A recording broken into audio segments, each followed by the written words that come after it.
Okay live જ role ready double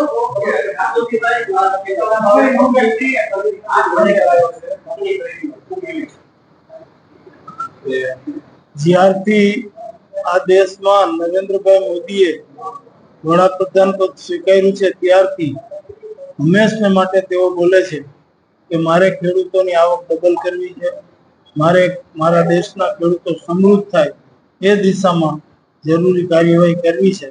અને આપ બધા જાણો છો એમ દરેક વર્ષે જે સિઝનની વાવણી થવાની હોય, વાવેતર થવાનું હોય એ પહેલા કેન્દ્ર સરકાર દ્વારા ટેકાના ભાવો જાહેર થઈ જાય, જેથી ખેડૂતોને ખબર પડે કે મગફળીનો આ ભાવ ઓછામાં ઓછો મળવાનો છે, કપાસનો આ ભાવ મળવાનો છે, અડદનો આ ભાવ મળવાનો છે, મગનો આ ભાવ તો મળવાનો જ છે.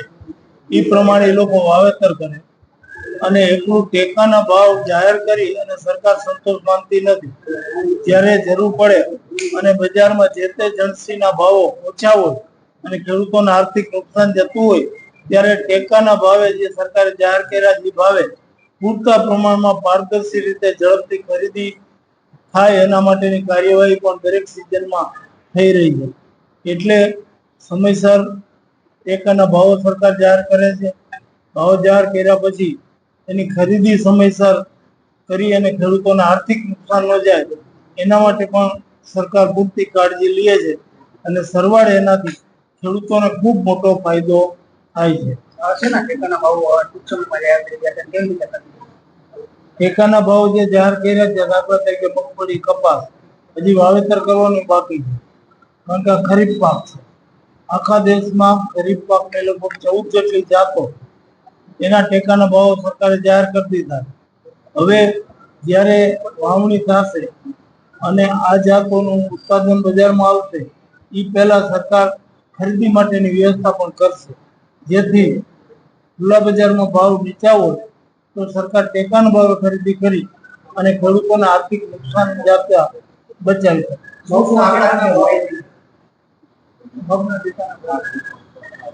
ગયા વર્ષે મગના ટેકાનો ભાવ 7,755 હતા. એમાં 803 રૂપિયાનો વધારો કરી અને 8,558 રૂપિયા ચાલુ વર્ષે ક્વિન્ટલના ભાવે સરકારે ટેકાના ભાવ જાહેર કર્યો છે.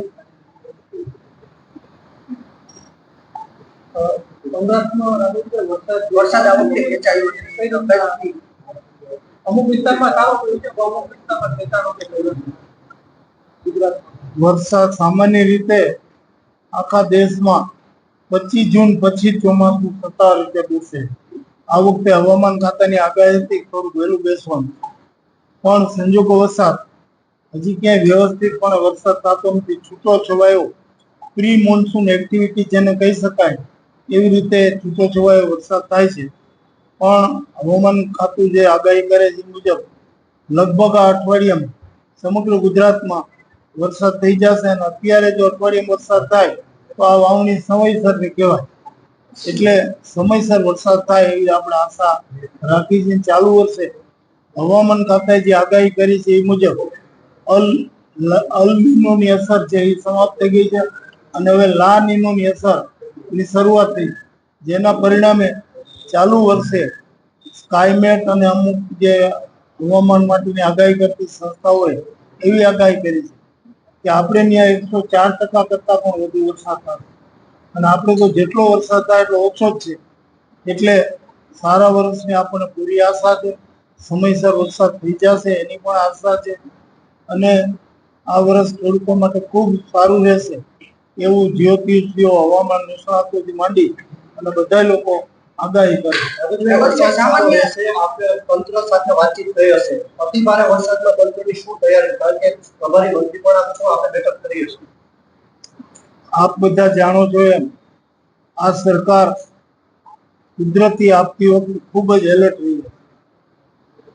ભૂપેન્દ્રભાઈ પટેલની આગેવાની હેઠળની આ સરકારે ગયા વખતે બીકોતેર વાવાઝોડા વખતે જે કામગીરી કરી હતી એડવાન્સમાં, એ કામગીરીથી આપ બધા જાણકાર છો જ.